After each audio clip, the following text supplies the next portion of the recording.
안녕하세요. 저는 10년이나 된 인연을 얼마 전에 끊고 두 딸과 새로운 삶을 살고 있는 40대 여성입니다. 저에게 결혼 생활이라는 것은 소소한 즐거움을 뛰어넘는 시집살이였다고 말하고 싶네요. 저희 가족만으로 본다면 그리 나쁘지는 않았습니다만 아무래도 결혼을 하면 시댁이 생기잖아요. 시집을 간 어느 여성도 자유로울 수는 없으니 말이죠. 저 또한 처음에 결혼을 앞두고 상견례를 했을 때 시라는 것이 주는 압박감을 뼈저리게 느끼게 됐어요. 저와 남편은 소개로 만난 게 아니라 우연한 기회에 함께하게 되어 사랑을 키운 그런 연애를 했어요. 그래서 그런지 남편에 대한 저의 애정은 생각보다 컸어요. 남편의 아버지가 교수에다가 어머니도 고상한 분이라는 걸 알고 나서 저는 저의 마음을 접어보려고도 애썼지만 그게 잘 되지 않더라고요. 제가 왜 마음을 접으려 했냐고요? 당연히 저의 집 사정과 정반대의 집안이라 부담감이 컸거든요.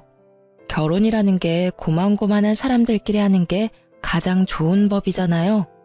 저희는 남편 집과는 다르게 그다지 잘 사는 집이 아니었어요.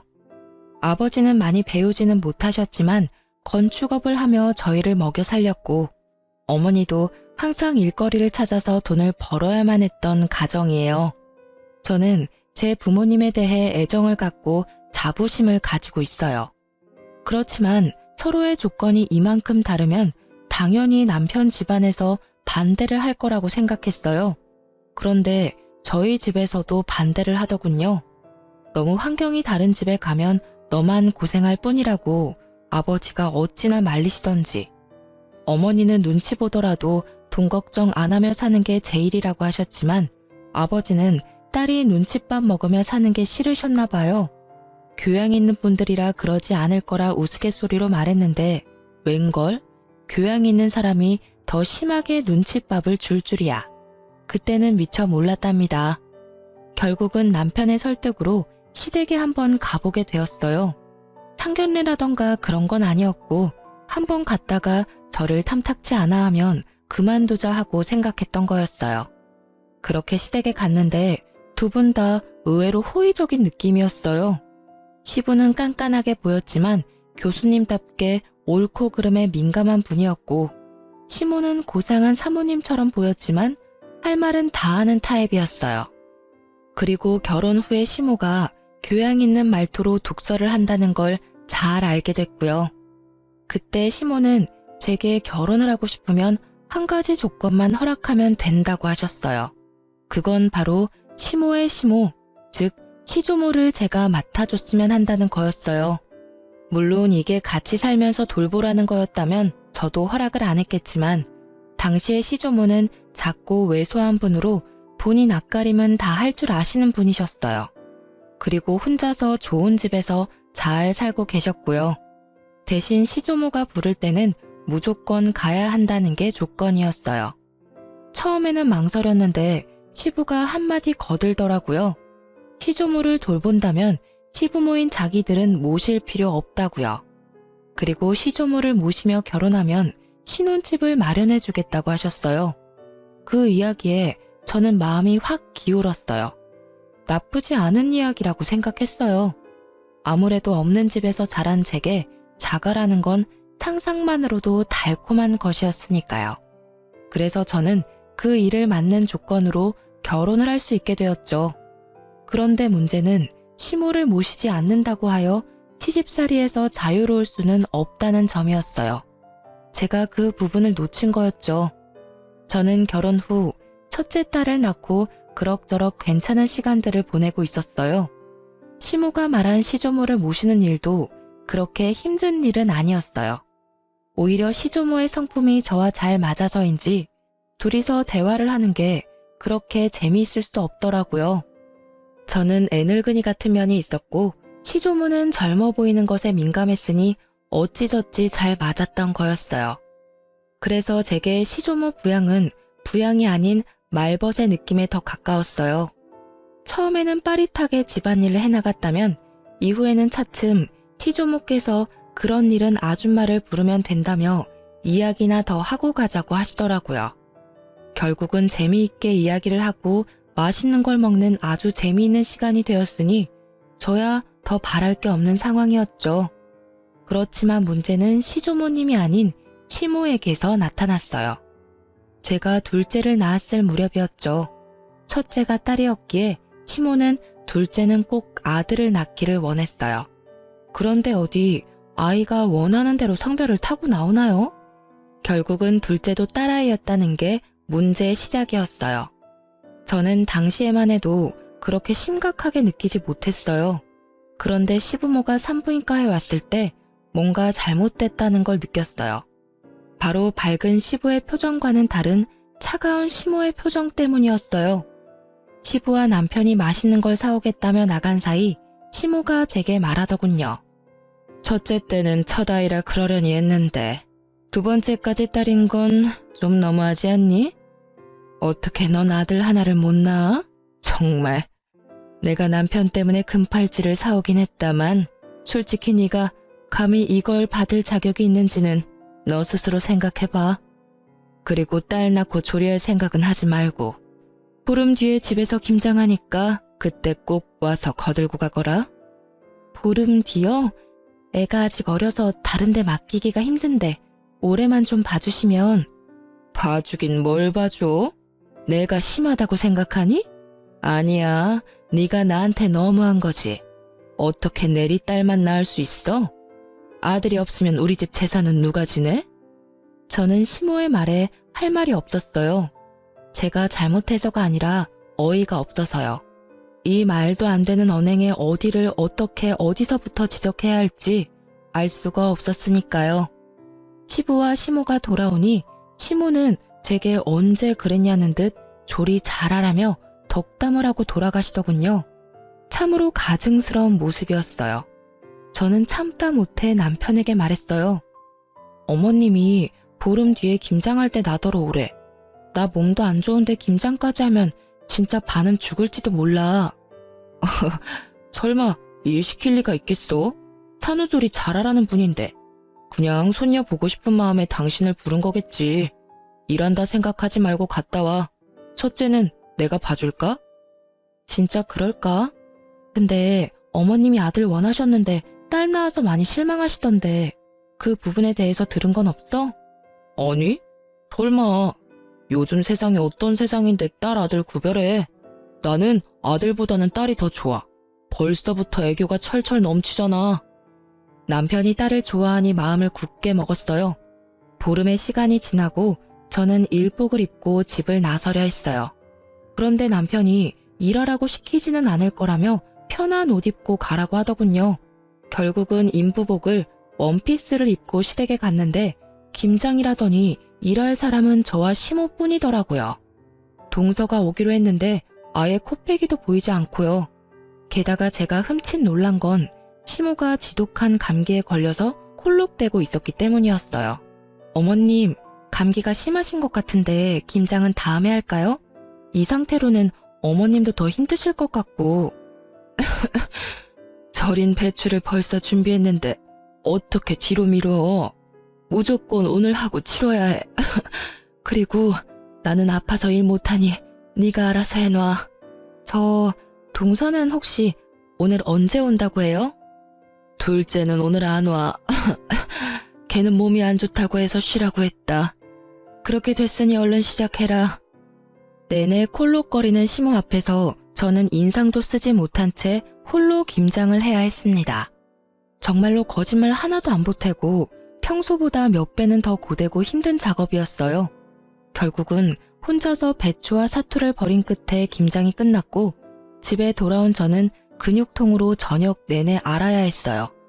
그리고 그 다음날부터는 열이 오르는 바람에 아이들을 안아보지도 못하고 병원까지 다녀왔어야 했죠. 시모에게 옮은 감기가 어찌나 독한지 아이들을 안아볼 수도 없게 막더라고요. 제가 애들을 볼 수 없으니 결국 남편이 애들을 떠안게 됐고 그 때문에 남편은 남편대로 애 둘을 보느라 힘든지 은근히 제 탓을 하더라고요. 아니, 도대체 어디서 감기로 옮아온 거야? 갓난쟁이 돌보면 집에 딱 붙어 있어야지. 당신 김장 갔던 날 평소보다 늦게 들어왔던데 어디 다른 데 가서 있었던 거 아니야?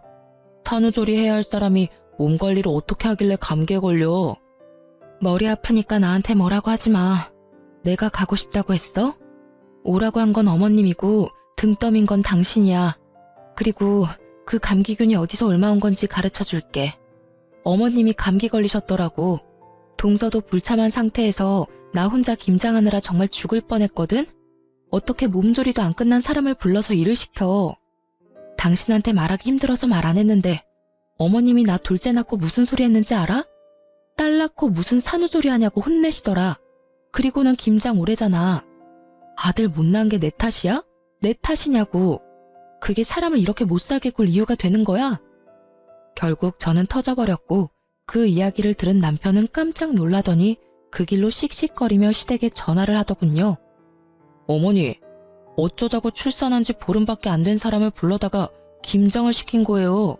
그것도 혼자서 했다는데 대체 무슨 생각이신 거냐고요?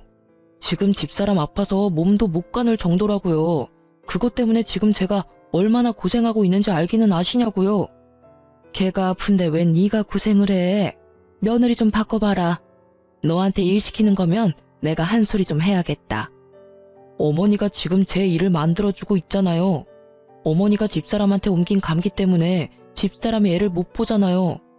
이제 막 보름 된 둘째에 감기라도 옮으면 어머니가 책임지실 거예요? 엄마가 애를 못 보니 저라도 애를 봐야 할 거 아니냐고요. 결국 시모는 별말 못하고 전화를 끊었죠. 솔직히 입이 10개라도 할 말이 없을걸요? 그러게 면역력 떨어진 산모를 왜 데려오냐 이 말이에요. 그렇게 1차로 이야기가 끝난 줄 알았는데 감기가 가라앉고 나서 시부가 저희 부부를 시댁으로 불렀어요. 저는 남편과 시댁으로 갔는데 시부의 표정이 아주 무시무시하더라고요. 그래, 아가, 감기는 다 나았고? 네, 아버님, 이제 감기는 다 나았어요. 그런데 어쩐 일로 부르셨는지.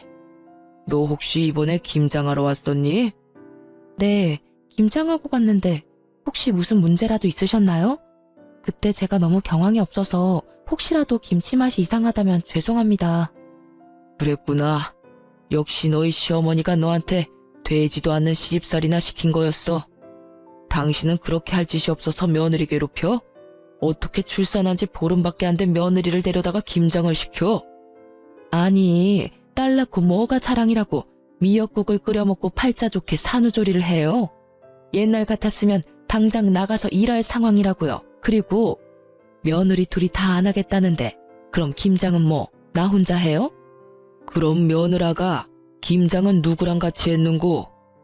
저 혼자 했어요. 동서도 그날 안 왔거든요.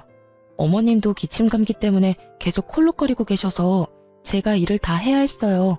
어머님이 그날 다 해야 한다고 하셔서.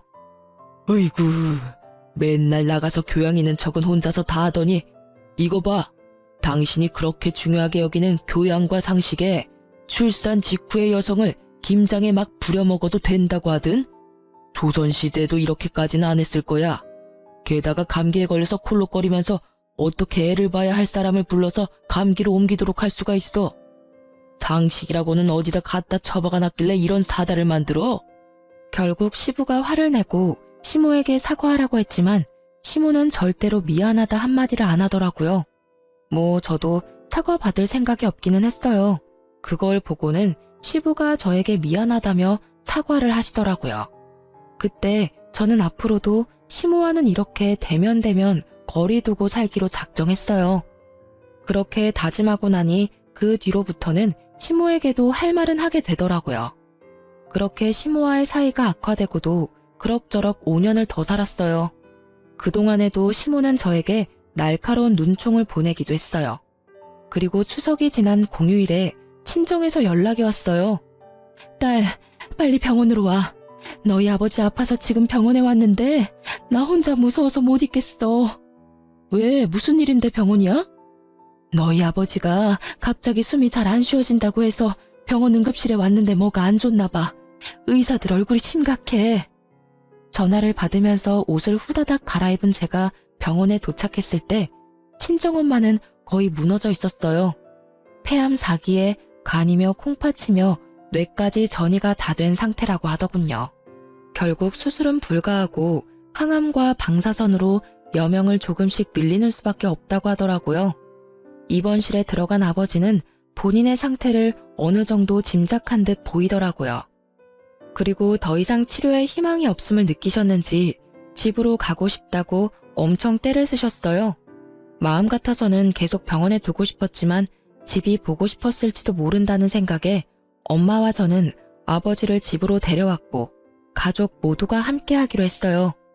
그래서 남편과 시조모에게도 미리 말을 했어요. 며칠이 될지 몇 주가 될지는 모르겠지만 친정에서 당분간 지내겠다고요. 물론 아이들은 데리고 가기로 했어요. 손녀들 얼굴 보면 아버지께 희망이 조금이라도 생기지 않을까 하는 마음에서 데리고 간 거였어요. 아버지가 너무 좋아하시더라고요. 병원에 있을 때보다 훨씬 얼굴이 좋아 보였어요. 물론 몸 상태는 안 좋으셨지만 마음이 편안해 보이는 게 보여서 저도 좋았죠. 그렇게 한 사흘쯤 됐을까요? 그때 시모가 급한 일이 있으니 시댁에 좀 오라더라고요. 아버지의 상태가 그리 좋지 않아 거절하려고 했는데 시모가 무조건 와야 된다는 거예요. 그만큼 중요한 일이 뭐가 있나 생각해봐도 전혀 생각이 나지 않으니 결국은 잠깐 갔다 오기로 했어요. 시댁에 갔더니 동서가 집에 와 있더라고요. 동서는 보름 전 출산을 하고 이제 막 조리원에서 나온 상태였거든요. 처음에는 설마 시모가 동서의 산후조리를 해주려나 하는 생각을 했어요. 동서는 시모가 원하는 아들을 낳았거든요. 그럴 수도 있을 거라고 생각했는데 제 예상은 완전히 빗나갔어요. 왔으면 빨리 네 동서 수발이나 들어라. 넌 뭘 하느라 집에 없어? 하긴 딸만 둘 낳은 네가 이렇게 아들 낳은 동서 얼굴 보는 것도 민망하겠지. 그래도 이럴 때는 네가 솔선수범으로 와서 도와야 하는 게 맞는 거 아니니? 동서의 아들을 품에 안고 어르는 것을 보니 우리 아이들 태어났을 때가 생각나더라고요. 한 번을 안아준 적이 없으면서 손주는 아주 끼고 도는 모습을 보니 참으로 어이가 없더라고요. 제가 아무 말도 없이 미동도 없이 시모만 쳐다보고 있으니 뭐 하냐는 식으로 제게 말하더라고요. 뭐해? 설마 싫은 거야? 그럼 너도 아들을 낳았어야지. 아들도 못 낳은 네가 이 집에서 이 정도도 못하면 안 되지. 뭐라도 도움이 될 생각을 좀 해. 하기 싫은 티 내지 말고. 도대체 뭐가 문제인지. 우리 집 장손에 문제가 있는 건 아닐 거고 밭이 좋지 않은 거지. 그래도 둘째가 이리 아들을 척하니 안겨주니 얼마나 좋아? 시모는 이미 저와 이야기를 할 상황이 아니더군요. 저는 고개를 흔들며 동서를 봤어요. 설마 동서도 이 어이없는 연극 같은 일에 동조한 건 아니지 않을까 했는데 제 예상이 빗나갔더라고요. 동서는 침대에 누워서 저한테 말하더라고요. 죄송해요, 형님. 그런데 물 좀 가져다 주시면 안 될까요?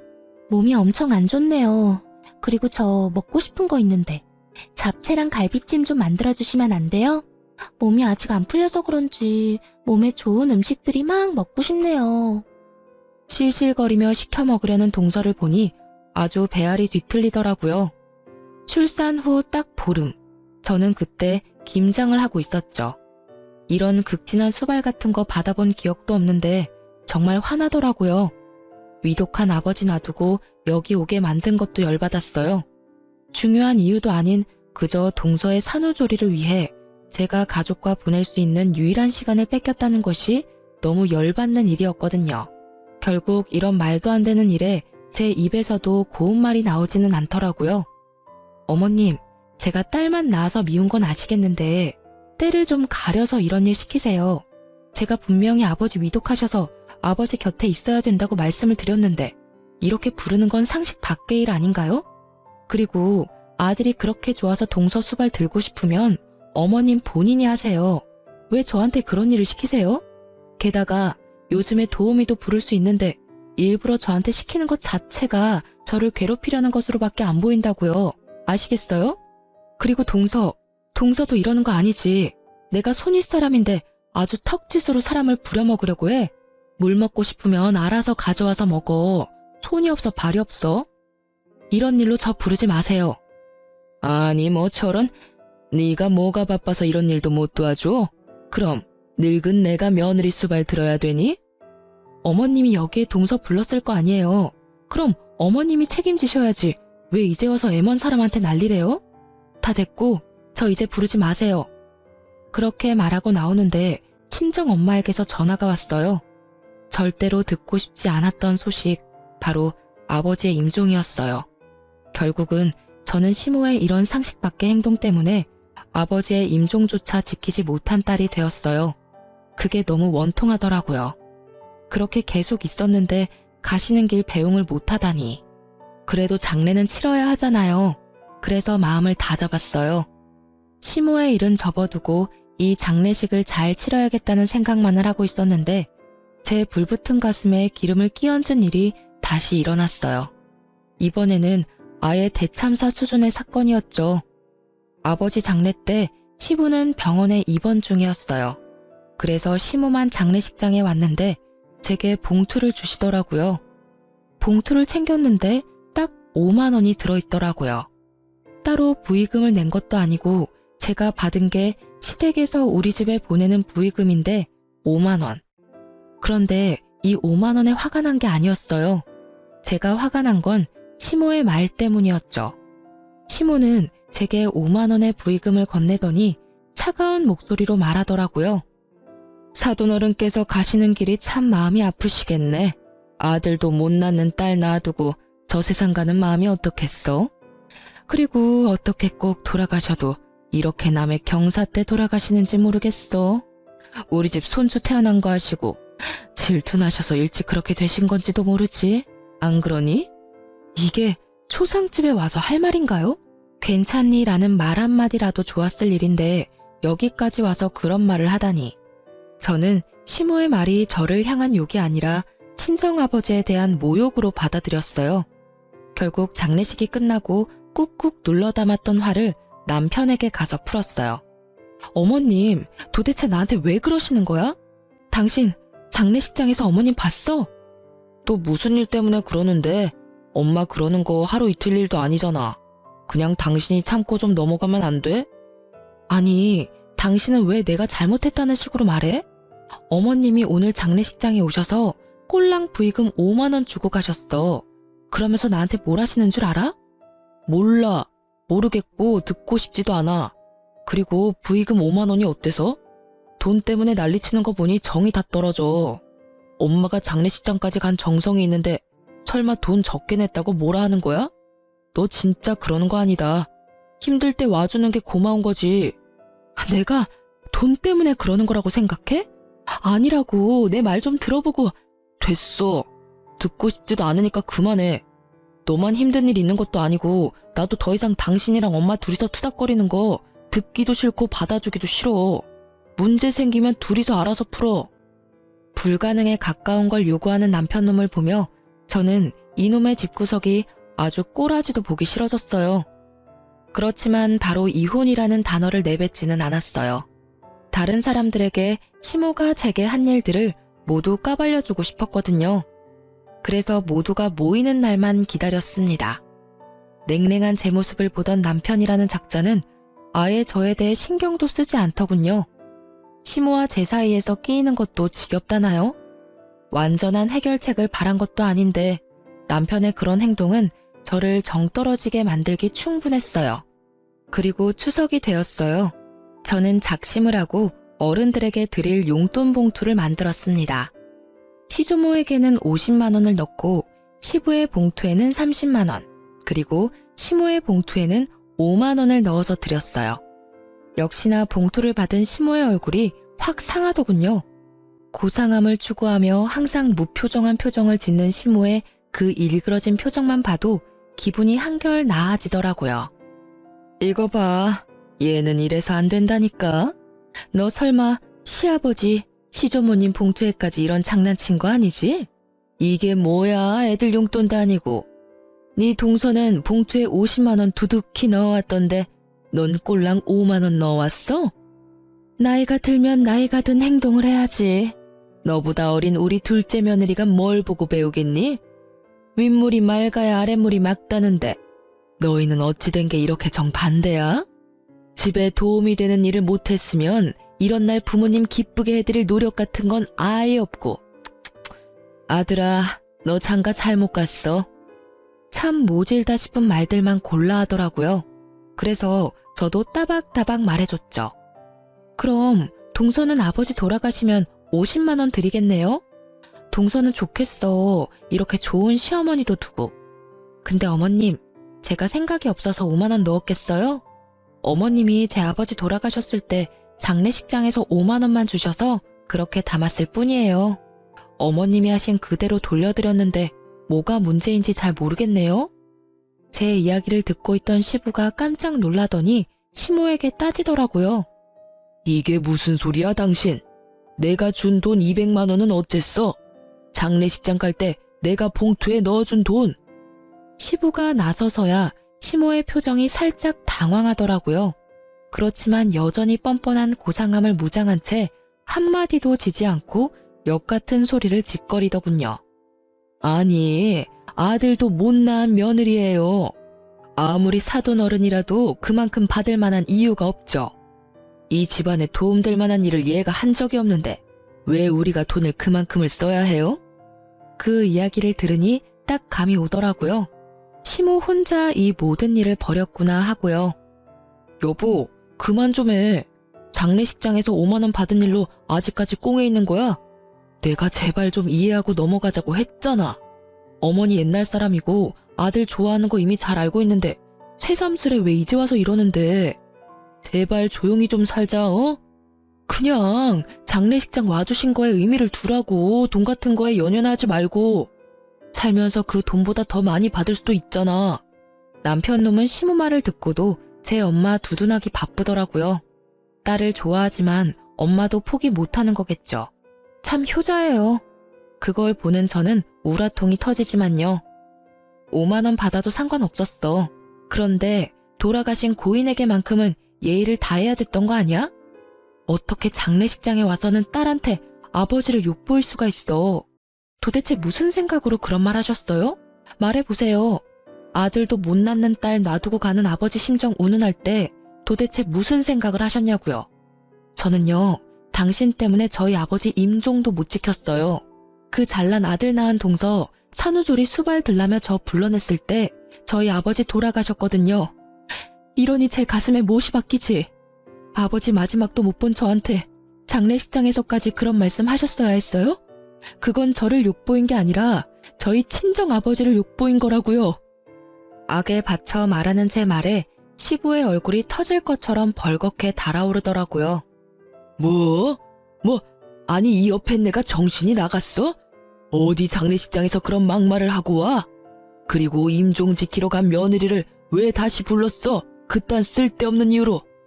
내가 부끄러워서 고개를 들고 다닐 수가 없어. 다른 사람도 아니고 사돈 장례식장에서 그런 미친 짓을 하고 온 게 내 마누라라니. 그렇게 고상하고 상식을 찾고 돌아다니더니 이거 봐, 아주 단단히 미쳤네. 인간이 어떻게 인간의 탈을 쓰고 사돈 장례식장에 가서 그런 말도 안 되는 말을 내뱉고 와. 당신 도대체 뭐 때문에 이러는 거야? 시부의 호통 소리에 집안이 조용해졌어요. 그리고 남편놈의 얼굴도 당황한 표정이 역력했죠. 제 말을 들으려고 하지도 않는 바람에 시모가 제게 그런 말을 했던 걸 지금 알게 됐으니까요.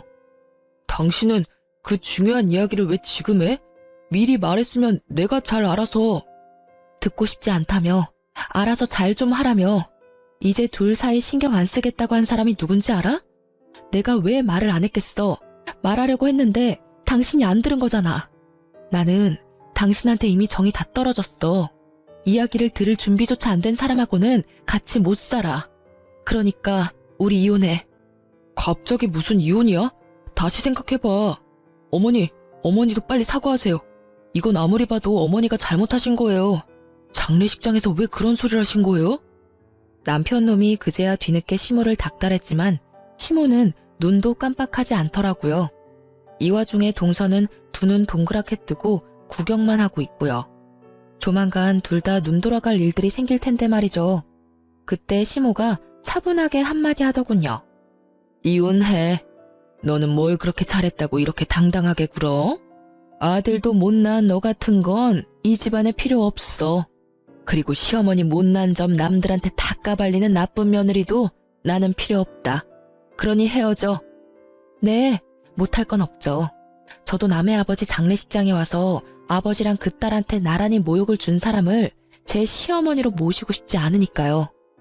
저는 그렇게 말하고 말 한마디 없이 이 상황을 지켜보던 시조모에게 가서 말했어요. 할머님, 죄송해요. 제가 이제 돌봐드리지 못할 것 같아요. 다른 사람을 찾아보시는 게 좋을 것 같아요. 이제까지 잘 대해주셨는데 너무 죄송하고 또 죄송한 마음뿐이에요. 이렇게 끝을 맺게 돼서 제 마음도 너무 안 좋고. 저의 이 말에 그제야 시모 얼굴이 새파랗게 질리더라고요. 그리고 덩달아 동서의 얼굴도 팍 일그러졌어요. 그 얼굴을 보는데 어찌나 통쾌하던지 이제야 눈치를 챘나 봐요. 여태껏 저한테만 맡겨두고 아예 기억 속에서 삭제시켰는지 저와 결혼할 때 한 약속은 머릿속에서 사라졌었나 봐요. 시조모가 아직까지도 이 시가의 재산을 꽉 쥐고 있는데 시모가 아무리 대단해도 시조모에게는 찍소리도 못하거든요. 제가 이혼을 하면 당연히 제가 하던 일은 시모의 일이나 동서의 일이 될 테니 그제야 둘 다 아차 싶은 표정을 지은 거겠죠. 그래, 절이 싫으면 중이 떠나는 게 맞다. 그러면 남은 사람 중에 누가 나를 돌볼 거냐? 애미 너냐? 아니면 둘째 손주 며느리가 볼 거냐? 그런데 선임자가 워낙에 잘해줘서 말이지. 그만큼 못해주면 있던 것도 다 날아갈 것 같은데 괜찮겠니? 시조모의 말에 두 사람 다 얼굴이 새파랗게 질려서는 서로에게 할 일을 미루더라고요. 그렇게 사이좋은 고부 사이가 순식간에 틀어지는 걸 보는 이 기분이 참으로 재미있었어요. 저는 남편에게 말했어요. 당신이 딸한테는 좋은 아빠인 거 잘 알고 있어. 하지만 당신 어머님이 우리 딸들을 어떻게 생각하는지 잘 알았지? 여기 둬봤자 손녀 취급도 안 해줄 것 같으니 내가 데려갈게. 제 말에 남편은 한마디도 못하더라고요. 제가 이혼을 말해도 부모가 더 소중한 사람이더라고요. 그래서 그냥 버리고 가기로 결정했어요. 제게는 두 딸만 있으면 돼요. 그렇게 이혼 서류를 보내고 생각보다 아주 완만히 이혼을 하게 됐어요. 시부가 이 모든 사건을 알고 나서는 교육자 집안의 명예가 실추되느니 좋게 마무리됐다는 인상을 주기 위해 위자료를 주고 재산 분할을 통해 합의를 하게 됐어요. 저는 분할된 재산과 친권, 양육권까지 가지고 집을 나왔어요. 하지만 그것만 가지고 두 딸과 살림을 꾸리는 건 어려운 일이기는 했어요. 그래서 많이 힘들었지만 그런 저에게 도움을 준 건 의외로 시조모였어요. 이혼이 되고 법적인 절차가 모두 마무리되고 나서 한 달 뒤쯤 시조모에게서 연락이 왔어요. 그래, 나다. 혹시 오늘 시간 되니? 우리 증손녀들 얼굴 한번 보고 싶은데 나와서 밥이나 먹고 가. 맛있는 식사해놓고 기다릴 테니까. 네가 어색하게 느낄 수도 있지만 사람 인연을 어떻게 그렇게 딱 끊을 수 있겠니? 내가 그 집에서 그나마 정을 제일 많이 가진 게 너랑 네 딸들이었는데 얼굴을 못 보니 이렇게 적적할 수가 없어. 그 말을 들으니 마음에 미안함이 생기더라고요. 제가 시모와 갈등이 생겨서 이혼을 했지 조모와 갈등이 있었던 건 아니잖아요. 그래서 딸 둘을 데리고 시조모 집으로 향했어요. 그런데 집에 들어가니 시모와 동서가 부엌에 있더라고요. 열심히 음식을 만들고 있는데 냄새를 맡아보니 제가 좋아하는 수육과 꼬막 무침이더라고요. 설마 이 사람들하고 재회시키려고 불렀나 싶었는데 시조모가 나오더라고요. 왔니? 여기 얘들은 신경 쓰지 말거라. 우리 집 일 도와주러 온 애들이야. 오지 말래도 주말마다 와서는 온 집을 헤집고 사람 마음만 불편하게 만들고 가는 것들이야. 딱 봐도 말에 가시가 돋친 것이 이들 사이에 무슨 일이 생긴 것 같더라고요. 제가 딸들과 함께 테라스로 향하자 시모의 눈이 저를 뚫어지듯 쳐다보더라고요. 제가 온 것이 무척이나 기분 나쁜지 표정이 어마무시했어요. 그렇지만 저는 손님 자격으로 온 것이니 싹 무시하고 시조모를 따라 테라스에 마련된 테이블로 향했어요. 너 앞으로 이렇게 말벗하러 올 생각 없냐? 늙은이 혼자 심심해서 안 되겠어. 그렇다고 또래들하고 놀기엔 내가 너무 정정하지 않니? 시조모의 유머와 독설은 여전했어요. 저는 웃으며 말했죠. 어차피 제 딸이 할머님의 피를 이었으니 제가 애들 데리고 만나러 오는 건 싫지 않아요. 그런데 저분들이 계시면 제 마음이 그리 편치는 않거든요. 제 마음의 앙금들이 다 풀리지는 않았고 언제 풀릴지도 모르고요. 풀린다 한들 이제 이혼해서 남인데. 그래? 그럼 네가 올 때는 저것들 안 부르면 되지. 앞으로도 시간 될 때마다 놀러와. 맛있는 거 먹자. 내가 늙어서 요양원 들어가기 전까지는 젊게 살아야 하지 않겠니? 네 하고 대답하려는데 시모가 둘 사이에 끼어들었어요. 아니 어머님, 무슨 말씀을 그렇게 하세요? 이 여자는 이미 남의 집 사람이에요. 그런 사람을 뭐하러 부르세요? 말벗하고 싶으면 제가 사람을 고용해서. 조용. 내가 언제 너 말하라고 했어? 있는 듯 없는 듯 조용히 있다가 가라고 했지. 넌 있는 사람 간수도 못하면서 또 어디 가서 사람 데리고 올 생각이냐? 너 생각하는 건 안 봐도 눈에 훤하다. 내가 혹시 재산 증손녀들에게 넘겨줄까봐 그것 때문에 이렇게 난리치는 거 아니야? 솔직히 걱정이 안 될 수는 없죠. 두 사람이 이렇게 가까운데 저라도 이 집 재산 지켜야죠. 그 말에 시조모가 두 눈을 치켜뜨더라고요. 네가 뭔데 이 집 재산을 지켜? 시모 봉양도 안 하는 며느리가 뭘 지킨다는 거야? 막말로 너 얘 결혼시킬 때도 네가 날 부양하기 싫으니까 며느리 앞세워서 나 부양하도록 시킨 거 아니냐? 그러면 재산이 가더라도 네 며느리한테 가야지 왜 너한테 재산을 줘? 10년을 넘게 내 말벗을 한 손주 며느리를 그런 식으로 사람 취급도 안 하고 내쫓아가지고 일을 복잡하게 만든 건 너다. 어머니, 정말로 이 집 재산 이쪽에 나눠주실 거예요? 그런 법이 어디 있어요? 이제 법적으로 완전 남인데. 완전 남이 어디 있어? 내 피가 이어진 내 손주들이야. 피가 이어지지 않은 건 너겠지. 이 집 재산이 네 거라고 착각하나 본데 아직까지는 내 명의로 된 재산이야. 내 재산 내가 알아서 쓴다는데 네가 뭔 상관이야? 시조모의 말에 시모의 표정이 뾰루통하게 변했어요. 대꾸하고 싶은 눈치였는데 더 큰 불호령이 떨어질까 참는 것 같았어요. 둘 다 하기 싫은 거 억지로 하는 얼굴로 와서는 일도 제대로 안 하고 집만 어지르고 가는 거 내 모를 줄 알았냐? 그런 주제에 재산이 탐이 나기는 나. 재산 가져갈 생각이면 간쓸게 다 빼다 줄 것처럼 살랑거려도 모자랄 판에 낯짝 뻔뻔하게 들고는 너희들 일 전부 직원들한테 시키는 거 내가 봐서 다 알아. 둘째 손부는 10년의 정이 있고 증손녀들도 아주 내 마음에 쏙 들게 컸으니 재산을 물려주지 않을 이유도 없어. 부양하러 온 주제에 사람 불편하게 만드는 너희보다는 훨씬 가족 같은 게 둘째 손부야. 시조모는 그렇게 말하고 통장과 도장을 하나 꺼내더라고요. 이혼 전에 주려고 했던 건데 지금 주게 되는구나. 자, 여기 얼마 안 되지만 6천만 원이다. 네가 나를 모시러 온 그달부터 꼬박꼬박 50만 원씩 넣었어. 내가 주는 선물이고 그게 불편하면 퇴직금이라고 생각해라. 그간 고생 많이 했다. 어머님, 그걸 왜 생판 남한테 주시냐고요? 이혼하면서 위자료며 재산 분할로 다 가져갔어요. 그거 안 주셔도 제 살만하다니까요? 네가 기어코 내 재산을 물려받기 싫구나. 네 남편한테도 이야기해줄까? 그 말에 시모가 즉시 입 다물고 깨갱하더라고요. 저는 시조모의 선의를 좋은 마음으로 받아들였고 그 돈과 위자료, 재산 분할로 받은 돈으로 지방의 작은 아파트를 구할 수 있었어요.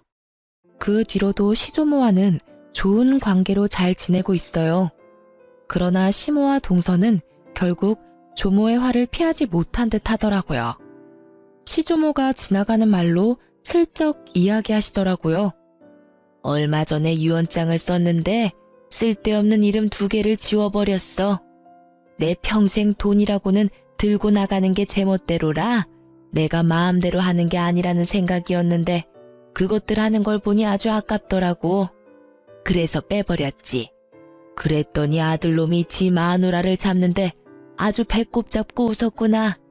고상한 척 아주 혼자 온 집안을 들쑤시고 다니더니 결국은 남편한테까지 버림받을까봐 요새는 설설 겨. 그러게 처음부터 마음을 곱게 썼으면 이런 일 없었을 거 아니니? 그 말을 들어보니 결국은 시부에게도 미움받게 되고 동서도 시모의 그런 모습을 보고는 노선을 갈아탄 듯 보였어요. 그 이야기를 들으니 이상하게도 마음이 좀 후련해지더라고요. 제 마음속에 그만큼 상처가 됐었나 봐요. 하긴 장례식장에서 그런 일을 겪을 줄 누가 상상이나 했겠어요? 두 딸들은 시모가 자기들을 홀대한 걸 기억하고 있어서인지 제 이혼도 잘 받아들여 주었어요. 전 남편은 아이들을 좋아해서 자주 만나러 와요. 그러면서 매번 재결합을 말하더라고요. 그 사람도 사람인지라 저와 재결합하면 할머니가 자기에게 재산을 많이 물려줄 거라 생각했나 봐요. 저는 그런 총극에 어울려줄 생각도 없고 무엇보다 그런 큰일에 언제나 부혜자처럼 한 발 물러서 있던 전 남편을 용서할 생각도 없어요.